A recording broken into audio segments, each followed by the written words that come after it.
Hello, everyone. I'm Yoko.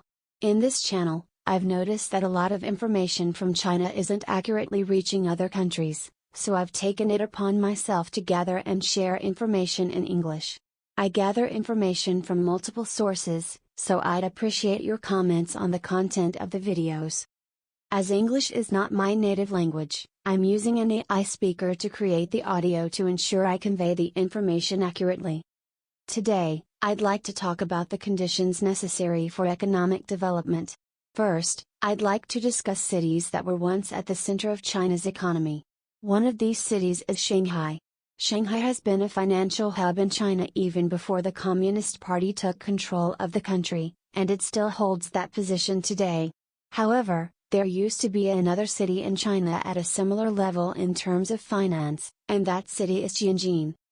The reason both Shanghai and Shenzhen became financial centers was that foreign capital was concentrated in these cities. For example, HSBC, a well-known bank, originally originated in Hong Kong but had its primary operations in Shanghai. Additionally, in the United States, there is an insurance company called AIG, which is also well known in Japan.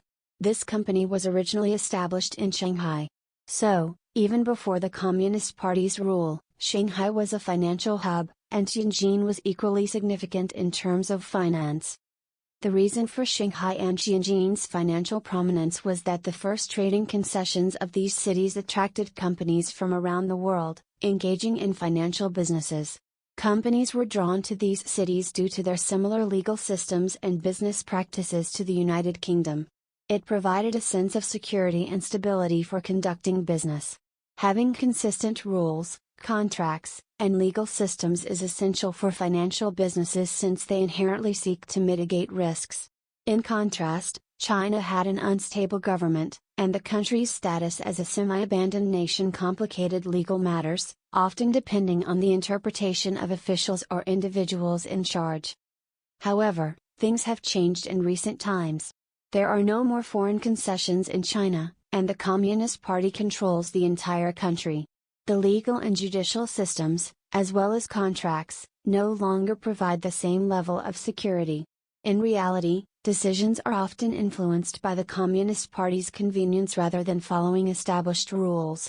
The preference of the Communist Party often dictates which creditors get paid, and this has caused many issues for companies.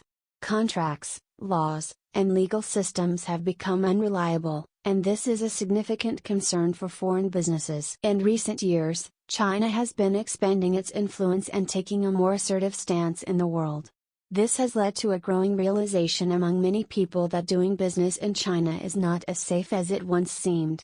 Many foreign businesses are reconsidering their investments in China, and some are even leaving the country.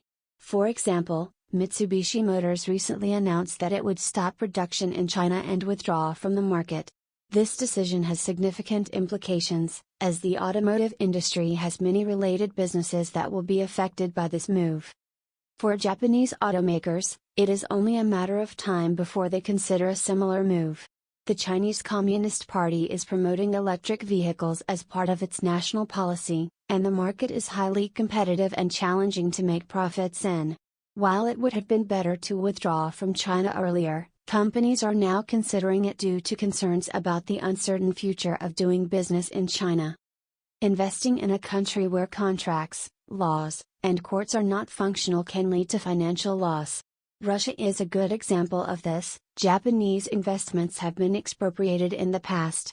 China may not be any different, especially if the Communist Party continues to control the country and if its relationships with other nations deteriorate. In the end, the fear of not being able to protect one's interests in China may lead to a decrease in foreign investment. Companies that have already invested heavily in China may seek to recover their investments before it becomes too late. As a result, we can expect more businesses to consider withdrawing from China in the future. That's all for this discussion. Let's meet again in the next video.